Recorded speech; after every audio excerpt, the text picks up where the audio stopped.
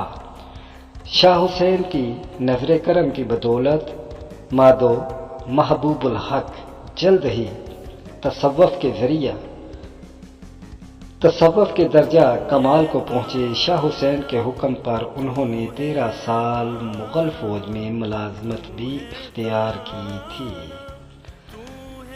یہاں بھی بات ہوتی ہے کہ صد افسوس ایسے فلسفہ نگاروں پر جنہوں نے مادھو محبوب الحق اور شاہ حسین کی زندگی کو عشقیہ کہانی کا روپ دیا۔ نقوش لاہور نمبر میں لکھا ہے کہ اس بات کا امکان بہت مشکل ہے کہ مادھو 3 سال ہی کی عمر میں، جبکہ وہ اپنی ماں کی گود میں تھا اور لاہور سے دور رہتا تھا، شاہ حسین کو اس نے فریفتہ کر لیا ہو۔ مادھو برہمن کا قصہ محض گپ شپ ہے اور شاہ حسین کے تصوف کو بدنام کرتا ہے۔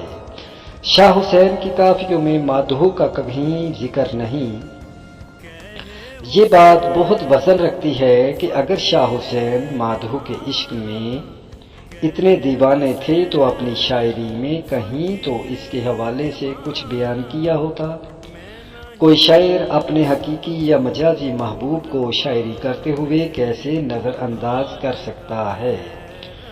ہمارے پاس اگر کچھ مستند مواد شاہ حسین کے حوالے سے ہے تو وہ اس سے منسوب وہ کافیاں ہیں جن میں مادھو کا کوئی ذکر نہیں، اور نہ حقیقت الفقراء اور تحقیقات چشتی سے پہلے مادھو کا کوئی قصہ بیان کیا گیا ہے، اور نہ ہی شاہ حسین کو اس سے پہلے مادھو لال حسین لکھا گیا۔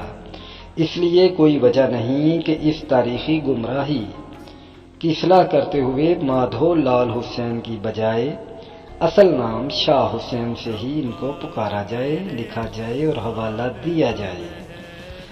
شاہ حسین رحمۃ اللہ علیہ کے بارے میں میاں ظفر مقبول نے ایک جگہ لکھا ہے، شاہ حسین کا تصوف اصل میں مستی کا تصوف تھا، جو کہ ذکر خفی اور تصور کی منزلوں سے بہت آگے کی بات ہے۔ تاہم ان کے تصوف میں اخلاق، فلسفہ، خیال، روحانیت اور اس کے جملہ عناصر کے اسرار و رموز سبھی کچھ موجود ہیں۔ لاہور میں برسہ برس تک درویشانہ رقص و سرور کی محفلیں آباد کرنے کے بعد یہ درویش 1599 کو اللہ کو پیارے ہو گئے۔ ان کا مزار لاہور شالیمار باغ کے قریب باغبان پورہ میں واقع ہے۔ یہ صدیوں سے باغبان پورہ لاہور شہر میں فیض و برکات کا سرچشمہ ہے۔ ہر سال مارچ کے آخری ہفتے میں میلہ چراغاں کے موقع پر ان کا عرس منایا جاتا ہے۔ مادھو محبوب الحق ان کے بعد 48 سال بعد تک زندہ رہے اور انہیں بھی شاہ حسین کے برابر قبر میں دفنایا گیا۔ شفقت تنویر مرزا کی تصنیف شاہ حسین دی حیاتی کے مطابق ان کی وفات 63 سال کی عمر میں ہوئی۔ شاہ حسین نے اپنے احباب اور عزیز و اقاربا کو وصیت کی تھی کہ مجھے شاہدرہ میں دفنایا جائے۔ 13 برس بعد میری قبر راوی کے سیلاب سے تباہ ہو جائے گی، بعد میں مجھے بابو پورہ حالیہ باغبان پورہ میں دفن کیا جائے، لہذا ایسے ہی ہوا۔ آج ان کا مزار باغبان پورہ میں موجود ہے۔ اولیاء اللہ کی کرامات و پشین گوئیاں من جانب اللہ ہیں جو بفضل اللہ پوری ہوتی ہیں۔ اس طرح لاہور کی مشہور و معروف عظیم روحانی ہستی اعلیٰ حضرت پیر قاری محمد عبداللطیف قادری نوشاہی المعروف پیر لطیف نوشاہی رحمۃ اللہ علیہ ہیں۔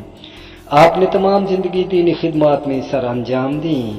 آپ نے اپنی زندگی میں ہی ارشاد فرما دیا تھا کہ میری عمر 63 سال ہوگی اور میری قبر کی جگہ کچھ ماہ بعد دوسری جگہ منتقل ہوگی، لہذا ایسے ہی ہوا کہ کچھ ماہ بعد آپ کی قبر بھی اس جگہ سے دوسری جگہ پہ منتقل کی گئی اور آپ کا جسد خاکی، آپ کا تابوت مبارک بالکل صحیح تھا۔